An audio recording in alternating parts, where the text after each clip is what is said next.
Alright, so hi everybody. This is the first week of Alexander Best's Storytellers Showcase, and he's asked me to kick things off. If you guys do not already know me, my name is Vivian. I go by my first and middle name, so it's Vivian Isabel, and I write poetry and the occasional short story every now and then. I can be found at Vivian Isabel Poetry, as well as vivianisabel.com. So I'm gonna read you guys like 3 or 4 poems and then kick things off. So I'm gonna put my plant away. I borrowed this stool from my plant, so I'm gonna get my work now.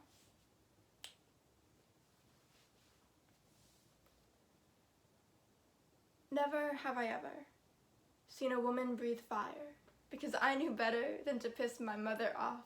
I'm talking about a woman who has withstood war, kicked cancer's ass, and showed some men what was up. My mom could beat your mom in a fight, no sweat. She deals in kitchen knives and taking medicine without water. She is that force that people warn you not to reckon with. More importantly, she's faced more fearful things than some 5'7" Karen with her husband's money, all right? This angry, short Asian woman is more than meets the eye. She may not know how to type up those text captures online, and she may need me to proofread her work emails, but she confronts fire without a flinch. Cooking with hot oil and flames is just one way she taunts destruction. She's easily distracted with comforter sets, purses, and single-task kitchen appliances, but she could cut you up into a million pieces in 5 seconds with her slap chop, and then put you in her magic bullet blender, or her mini waffle maker, or her veggetti spaghetti spiralizer. She's got a sandal ready before you even enter her peripheral.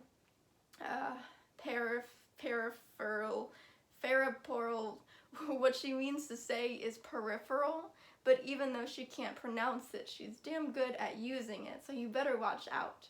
She is the definition of tiger mom, though her teeth aren't very sharp, and she loves her vegetables, and she won't run to save her life, because she's done that already. Her feet have been on motors since 1975, when the genocide struck, a quarter of our country's population killed, and even communist gunmen knew not to test my mother. They tiptoed around her like she was the culmination of the very landmines they planted, more than a scratch on her surface, and I promise you she would have detonated, blowing them to dust and shreds, becoming the dirt she was forced to dig through, fertilizer for the rice fields they made her work. She knows a thing or two about revenge. Sometimes, if the lighting is right, you can still see the sparks. She's done setting fires, but she keeps some matches just in case. If you think you can get away with holding her down, prepare to burn. She's spent too many years building this home with calloused hands and crumpled money. She's exhausted. But that doesn't mean she's too dense to show love. I see it every day. In the way she always makes 2 cups of coffee, in how she rolls up the windows when we got the AC on in the car, in her rusty walk, in our overflowing fridge, in the way she asks me how to use words that she doesn't know, and in the way she asks for the 3rd time if the door is locked before we go to sleep. We don't use the words, I love you. Instead, we ask, did you eat yet? Or, are you hungry? We say, don't forget to turn off the light, and let me know when you get there. She ensures I never fall below the first 3 tiers of Maslow's hierarchy. She gives me everything I need, even if she has to take it away from herself. She thinks I'll never understand what she's had to go through, but I see the scars vividly. I used to think I never wanted kids because of the pain, when really it's because no one can do the job as well as she has. Those heels are too big to fill. But if anyone knew how to train a soldier, a caretaker, or a tiger, it would be my mother. While I lack compassion, it's her most infamous skill, and she managed to do it alone. She is the symbol of female power and resilience, and although I've never seen her breathe fire, every now and then I see her cough up smoke. So that piece was actually written on a whim. It was around Mother's Day 2020, which is this year, and I was getting into the whole right about now online poetry open mic scene, and they started doing themed mics, which I was not prepared for. They announced this maybe 3 days before they actually started. I think sign-ups were, they said, hey guys, it's a Mother's Day theme, and I was like, oh goodness, I have no Mother's Day poem. So I had maybe a day and a half to write this, and I just kind of scribbled everything that I was thinking, and this is what came up. And I read it online on the Cypher Tuesdays open mic, and people seemed to enjoy it, and then I read it on Right About Now, and people seemed to enjoy it, so I decided to keep it and make it something that I was okay with sharing rather than just the one and done piece that I had intended it to be. So that's the story of this, for my mother. This next one is a tiny piece called Bitter Coffee. You were the cream and I was the coffee. I kept you awake at any hour of the day. The sugar was love. I piled it on. I tried to stay sweet, but you didn't see. So the cream went away and stopped showing up every morning and started mixing with tea instead. Well, things got darker a few shades. And when you left, everyone noticed, but my love for you stayed. That little one is something that I wrote, I think, originally for a class. Somebody suggested that I write a poem based on sugar and salt, and then I wrote one based on coffee ingredients, and I guess I just kind of went on this whole food tangent. But I remember going to the venue on 35th one time, and they were coming up with fake names for slams, and I had never done that before. I had always just been me, and like barely that. So I was trying to think of a name, and I couldn't come up with anything, and then I believe it was Steph Love walking around taking notes, and she said, what if you use bitter coffee? Because she saw it on my little canvas that I had made for Poet Fest, and it just kind of stuck. So if you ever catch me at a slam using a fake name, this is the poem that it's based off of. Alright, this one is called Cedar Drive. Maple leaves twirled when the ceiling fan didn't. A rooftop dwelling pale leading to a helicopter hail of unsolved mysteries. Sometimes piles, sometimes perfectly lined right outside the door lie sandals of welcome guests and residents alike. If the truck was going 5 miles fast, then we must have been going 10. Our only souvenir was the popsicle stick. Winds drying tears of hand-sewn sarongs hung by wood and metal on elastic line, like waving flags of our family members. Wiping the rain off plastic blue seats and having chains imprinted on our palms, an unsecure swing set meant going higher. Cooling jasmine tea on the front steps, cracked cement next to moonflower trees, pulling buds to make huts for ants. Notebook paper money stashes and couch cushion fortresses were the perfect setting for an afternoon heist. Pictures of my grandfather, incense filled the air, the sweet ripe fruits laid out on the red silk cloth, the sense of death and the culture of prayer. Standing on step stools by the top-load washer, clothes were pounded with paint sticks when the electricity bill was late again. There was a dishwasher we called drying rack, chipped and mismatched and free of scraps. Ceramic plates were washed with hard hands. Sitting in corners singing words I don't understand, Khmer karaoke filling the room. The lease reached its age before I did. So this one is written about my childhood home, and I did not know that we had rented it. I thought it was something that we were going to own and keep forever, but that wasn't the case. So the way that it's written is that each stanza is 3 lines and it represents something different. So the very first one is about those little leaves that look like helicopters, and my uncle used to just get bunches of them and just gather them all up, put them in a bucket or a bag or whatever he had, and then climb onto the roof and throw them down. And it was really fun to just watch them twirling and trying to catch them while they were still in the air. And the next one is because Asian people take their shoes off before they enter their house, or if they don't, then they leave it right by the door, or they leave it at the bottom of the stairs. Either way, it's just a cleanliness and a respect thing. When you're visiting someone else's house, you take your shoes off. Another thing is the truck going 5 miles fast. We mean the ice cream truck, hence the popsicle. And that home that I grew up in is the only one that had an ice cream truck. Even now, I kind of hear an ice cream truck every now and then, but it's not the same like it used to be. It used to go right past the house and know to stop right in front. or if it didn't and it would almost skip over me, we would run. Like, we would shoes, no shoes, dollar, wallet, spare change, whatever we had, just run after the ice cream truck and go get my little character with the gumball eyes, because I absolutely had to have that every single time I heard an ice cream truck. The next stanza is about the elastic line in the backyard. It's a clothesline. We used to hang just anything that we had on there, probably embarrassing if you think about it, neighbors looking at your underwear or something, but I don't think my grandmother's house ever had a dryer. I don't think we ever used it if we did have it. Another stanza talks about making forts with my uncle, the same helicopter leaf uncle.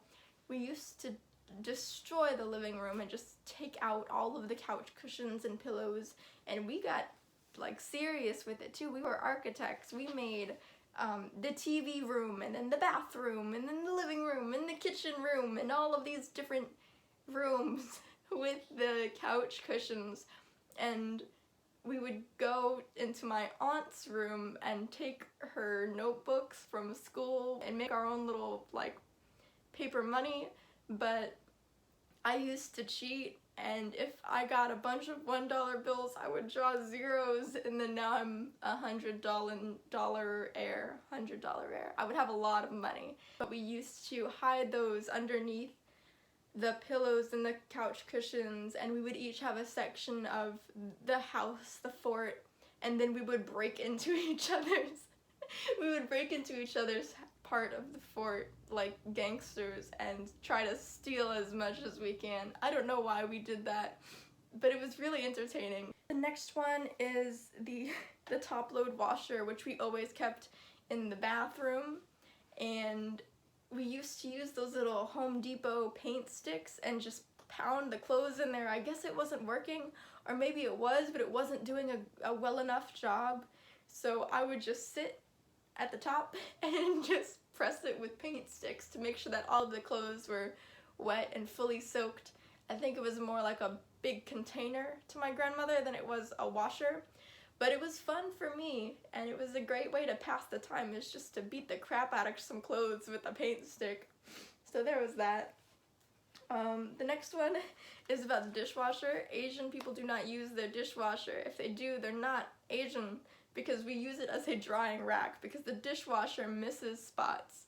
You have to wash it by hand, and then you stick it in the dishwasher to dry it. You don't turn it on, you just got a big drying rack in the dishwasher. And the last one is about my other uncle and his vast collection of Cambodian karaoke DVDs. And I don't speak Khmer. I wish I did. I'm gonna learn eventually, but no one has taught me, and I remember just picking up words and phrases and little bits and pieces through Cambodian karaoke music. I couldn't read what was on the screen, but when your uncle is singing in the living room over and over and over again, you start to catch on, or he would need someone to sing with, because he was always hitting a certain part, and I'm sure that gets kind of lonely after a while, so he would teach me a few parts, and I would catch on and sing it with him. So we would just take over and sing karaoke together, and that's the gist of that. This last one is called Apparently, and there's a little inside joke, but if you get the joke, then that means that it's about you. So, oops. They tell people, do not fall in love with a poet. They will turn your wounds into words, your mannerisms will become iambic verse, and you will spend lifetimes pinning pages to your walls.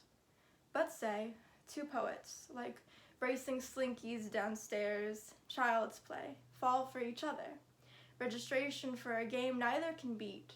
Encounters consisting of coffee houses and busy streets, tapping feet on hardwood floors, a love that annoys neighbors and litters papers all over the study desk.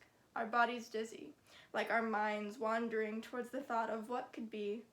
A most intimate interaction being the touch of knees as they accidentally bump, hoping to read their books in peace, eyes still stuck on a page, but a smile forming on their lips, a pair indulging in the tingling of fingertips. So I wrote that last one about somebody because I had the thought of people who marry or date or whatever within their own profession or field or hobby, and whether that's a really great thing or a really annoying thing, because some people say that you don't want to marry an actor if you're an actor, because then your methods, your techniques, that's going to interfere. It's just too overwhelming. You'd rather have your own personal life and hobby and then have your home life be something completely unrelated. But then my poetry professor in college, her and her husband are both authors, and all I could think about was how fun would that be to exchange manuscripts or exchange writings and write about each other and have that way of expressing that both people understand very well, instead of one person always giving a lot in words and then the other person just, oh, that's nice, love, and then that's it. So I wrote this about what it would be if you did find that person who has that same passion for words that you do. The last thing that Alex wanted me to mention was, why are you a storyteller? And I guess I've always been one to ramble. I can turn a 2-minute joke into a 5-minute joke, and then by the time the punchline comes around, it's not even funny anymore because people have gotten bored. And usually when I tell somebody like, hey, you want to hear a story, then you're gonna need a good half an hour for me to get it through. So writing poetry, in most cases, is a more concise way of using words, and it's something that I wanted to get better at, and something that I definitely wanted to, at the very least, practice. And there have been a lot of people who have both enjoyed and supported what I do, which is why I'm kind of taking off with it. Not taking off as in like, oh, here I am, but taking off as in like wanting to pursue it further. I guess that there's a lot of things that I want to say, but I haven't found the prettiest words for it. So I want to talk about my experiences and my path. I've got a whole collection that I'm working on with that, but it's been going on for years, and I don't know when I'm going to finish it, just because I haven't found a pretty way to write it. And I want to write about being a Cambodian American person, but I really just want to write about Cambodian culture, because that's not a lens or a perspective that you get a lot. A lot of people in my culture don't tell stories. They don't pass things down to their kids. They don't talk about feelings or emotions or experiences, because that's always been very taboo. So I guess I want to kind of assist in breaking that down and getting those stories across, whether it's through a little poem about my childhood home, or whether it's through this book project that I've been working on with the people at Asian and Loud. I'm writing about how I found out about my grandfather, because I grew up not even knowing about the genocide and about this entire other part of my family that I had. So things like that, experiences, stories, and perspectives like that are the reasons why I think I would consider myself a storyteller. To close out, I just wanted to say thank you to Alex for putting this all together. I know that doing an online showcase during these times will be very helpful to some people, especially people who want to get their art out and get their projects out and their ideas, as well as people who are just stuck at home and bored and want to see things. Hi guys, I miss you, I miss aromas, I miss the venue, I miss Cypher Tuesdays, I miss all of that. It's very nice to be in a collaborative space with other artists. When you're at home, you might not be in the best environment to be creative or to just be as expressive as you want to be. You know, it's really cool to just not worry about things and just be in that welcoming space. So, yeah, if you guys want to keep up with what I'm doing, you can find me at Vivian Isabel Poetry on Instagram and Facebook, and then I've got my website, vivianisabel.com, or you can just click on whatever Alex put on this video, because I'm pretty sure he tagged me in it on Facebook, like he always does on things. So, yeah, click on it and say hi, or don't say hi, whatever is fine. And be sure to watch who's coming up next week, because Alex definitely has more in planned, as one always does. So thank you, and I'll see you guys.